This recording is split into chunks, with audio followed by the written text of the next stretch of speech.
مسرور Sughra, assistant professor CM college Darbhanga, شعبہ اردو۔ آج ہم جس موضوع پہ گفتگو کریں گے وہ ہے جدیدیت اور مابعد جدیدیت۔ دیکھیے، یہ ایک ایسا موضوع ہے جو بہت ہی کم لوگ اس کے متعلق جانتے ہیں۔ ویسے آج اس پہ ہم سیر حاصل گفتگو کریں گے۔ آپ دیکھیں کہ مابعد جدیدیت یاسیت کی فضا سے نکل کر نئے سماجی اور ثقافتی ڈسکورس میں شمولیت کا اعلان کرتی ہے۔ مابعد جدیدیت کے زیر اثر تحقیق کار مکمل ذہنی آزادی کو روا رکھتا ہے، کسی طے شدہ فکری نہج کو قبول نہیں کرتا۔ مابعد جدیدیت کا بیج اقتصادی، سماجی، سیاسی، ثقافتی اور ادب اور آرٹ کے حوالے سے مارکس کے خیالات میں ملتا ہے۔ عربی فارسی کے ساتھ ہندوستانی روایات کے اثرات کی قبولیت، استعاروں اور پیکروں کے ذریعے فطرت سے ایک ناگزیر تعلق۔ مابعد جدیدیت کی واضح خصوصیت ذہنی آزادی کی بحالی ہے، جو غیر مشروط وابستگی کو منہا کرنے سے حاصل ہوتی ہے۔ اب دیکھیں کہ پلورلزم مابعد جدیدیت کی خاص الخاص دین ہے۔ مابعد جدیدیت کسی خاص نقطے پر قائم نہیں، اس کا دائرہ لامحدود ہے۔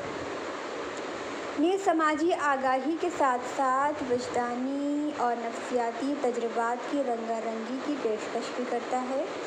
مابعد جدیدیت کسی اوپر سے لادے ہوئے یا اوپر سے تھوپے ہوئے نظریے یا رویے کی پیروی نہیں کرتا۔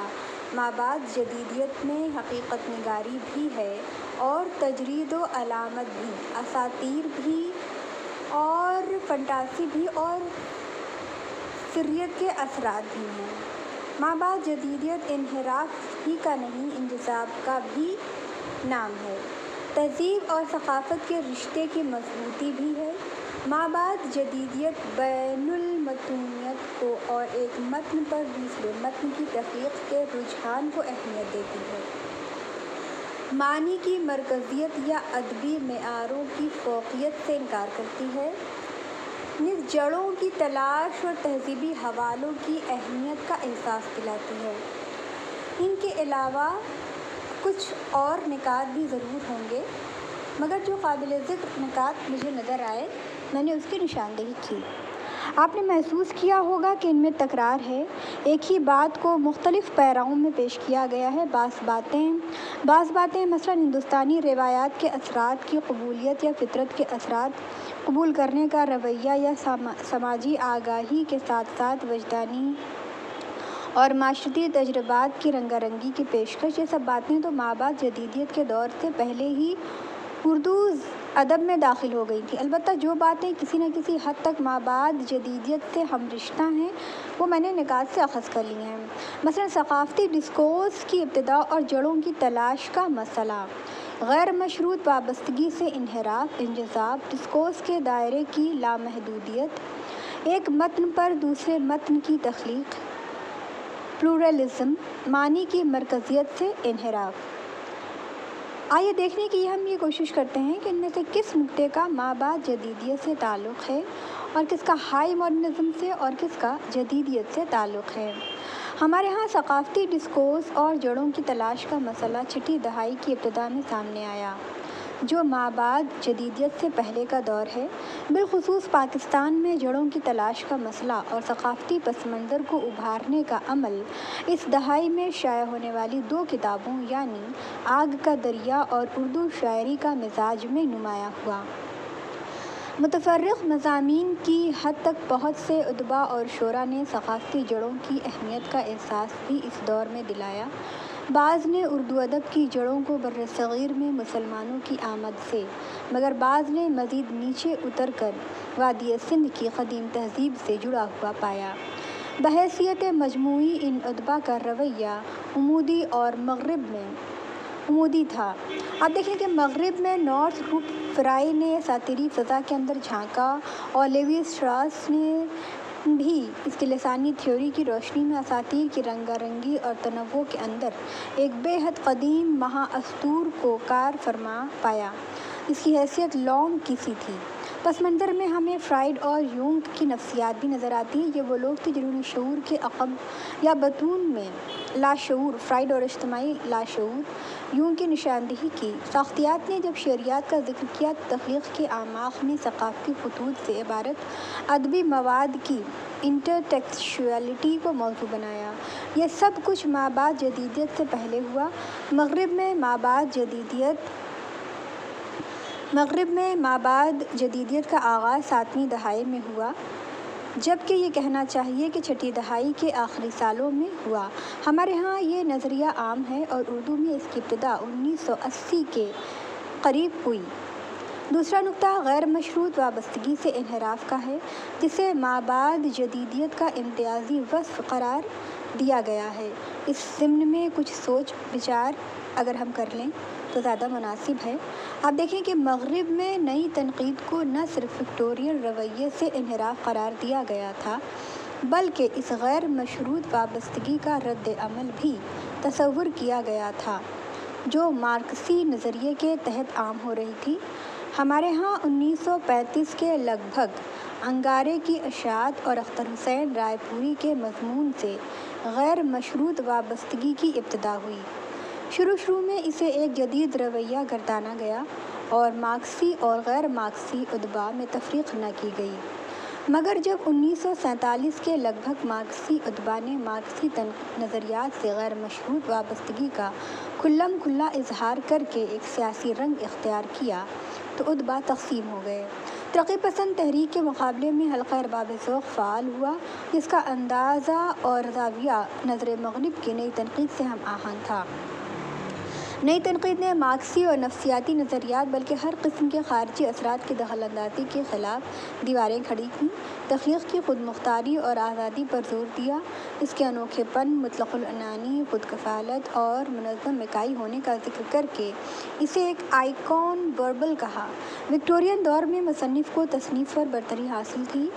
نئی تنقید کے زمانے میں تصنیف مصنف پہ غالب آئی، مصنف کی کارکردگی غیر اہم قرار پائی اور خود تخلیق کو اس کے اجزاء کی باہمی آمیزش اور انجذاب کی روشنی میں پڑھا گیا۔ اس قرائت کو ریڈنگ کلوز کا نام ملا، لہٰذا غیر مشروط وابستگی سے انحراف کے جس رویے کو اردو اکیڈمی کے سیمینار میں مابعد جدیدیت کی دین قرار دیا گیا وہ اصلاً نئی تنقید کی دین تھا۔ اردو میں اس رویے کو حلقہ ارباب ذوق نے پروان چڑھایا۔ جہاں تک پلورلزم کا تعلق ہے تو اس کے کھلے پن کا ایک مفہوم تو معنی کی کثرت ہے اور دوسرا نظریات کی کثرت۔ معنی کی کثرت پر زور بھی ہمیں نئی تنقید میں ملتا ہے۔ نئی تنقید والے کسی ایک معنی کے تابع محمل نہیں تھے۔ ایک اعتبار سے دیکھا جائے تو یہ بھی مارکسی نظریے کے خلاف ایک رد عمل تھا، کیونکہ مارکسی نظریہ واحد معنی کو جو نظریے کا زائدہ تھا اہمیت دیتا تھا، جبکہ تنقید کثرت معنی کی معید تھی۔ پلورلزم کا دوسرا مفہوم نظریات کی کثرت ہے۔ نئی تنقید نظریات کی کثرت تو ایک طرف رہی، خود نظریے کی دخل اندازی کے بھی خلاف تھی، لہٰذا پلورلزم کے اس مفہوم سے اسے کوئی علاقہ نہیں تھا۔ البتہ جب نئی تنقید کے بعد ساختیات کا چلن ہوا تو اس نے تخلیق کو ارد گرد اور اندر باہر کی فضا سے لا تعلق نہ کہا۔ ساختیات والوں کا یہ موقف تھا کہ تخلیق محض سطح پر کار فرما آمیزش اور ٹکراؤ سے پھوٹنے والے معانی تک محدود نہیں ہے۔ تخلیق میں اصل چیز معانیاتی گہرائی ہے، گویا ڈیپتھ اور سرفیس میں ایک رشتہ قائم کر دیا گیا۔ ساختیات نے تخلیق کے اندر شعریات پوئٹکس کی کارکردگی کو اہمیت دی اور کہا کہ دیکھنے کی بات یہ ہے کہ کس شعریات کی کارکردگی سے معنی کی تصدیق ہوتی ہے۔ خود شعریات کوڈز اور کنونشنل کے حوالے سے ایک ثقافتی ٹیکسچوئل کنسٹرکٹ بنی، لہٰذا نئی تنقید کی طرف ایک بند کائنات ہرگز نہیں تھی۔ ساختیات ایک سائنسی رویہ تھا جسے ہم کریڈ نہیں کہہ سکتے، یہ ایک طریق یا میتھڈ تھا جو مصنف کی نفی کر کے قاری کو نمایاں کرنے پر مصر تھا، کیونکہ قاری ہی شعریات کی اس کارکردگی کو پڑھ سکنے پر قادر تھا جو معنی کی تحقیق کا باعث تھی۔ ویسے دلچسپ بات یہ ہے کہ ساخت کا نظریہ صرف ادب ہی تک محدود نہ رہا، بلکہ اس نے لسانیات سے جنم لے کر انتھروپولوجی، نفسیات، مارکسی نظریات وغیرہ کو بھی مس کیا۔ جس طرح چوتھی اور پانچویں دہائی میں نئی تنقید کا ایک مقبول نظریہ تھا، اسی طرح چھٹی دہائی میں ساختیات بھی ایک ریز کی صورت اختیار کر گیا۔ اس کا بھی رد عمل ہوا جو پس ساختیات اور مابعد جدیدیت کی صورت میں سامنے آیا۔ کہنے کا مطلب یہ ہے کہ نہ صرف معانی کی کثرت بلکہ تحقیق کی بنت میں نظری اور ثقافتی ادغام کی صورت بھی مابعد جدیدیت سے پہلے ہی منظر عام پر آنے لگی تھی، لہٰذا پلورالٹی اور ادغام کی شروعات کو محض مابعد جدیدیت تک محدود کرنا شاید درست نہ ہوگا۔ البتہ اس میں کوئی کلام نہیں ہے کہ جس شے کو انارچی پلورلسٹکس کہنا چاہیے وہ مابعد جدیدیت سے خاص تھی۔ اب ہم دیکھتے ہیں کہ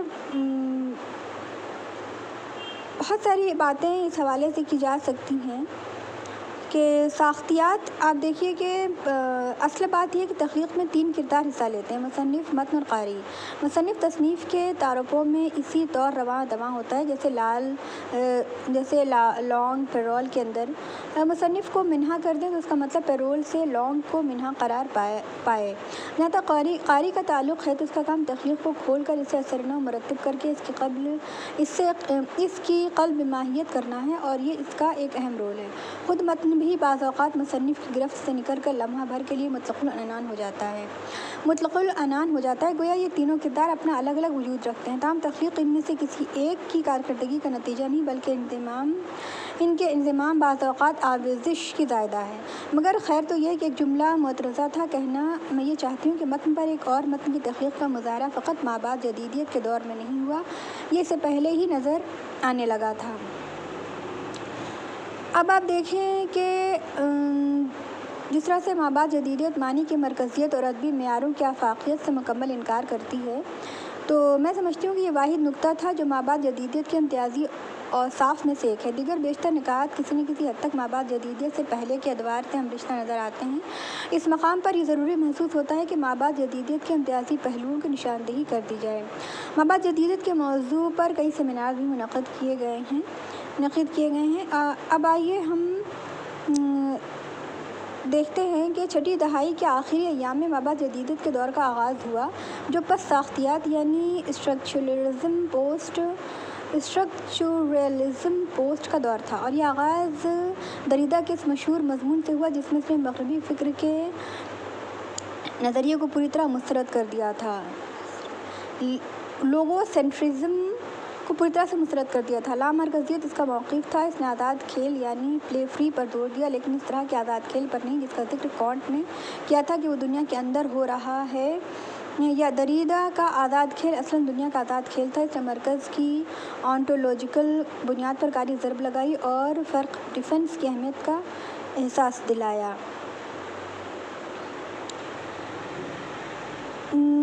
اس سے بہت ساری گفتگو کی جا سکتی ہے۔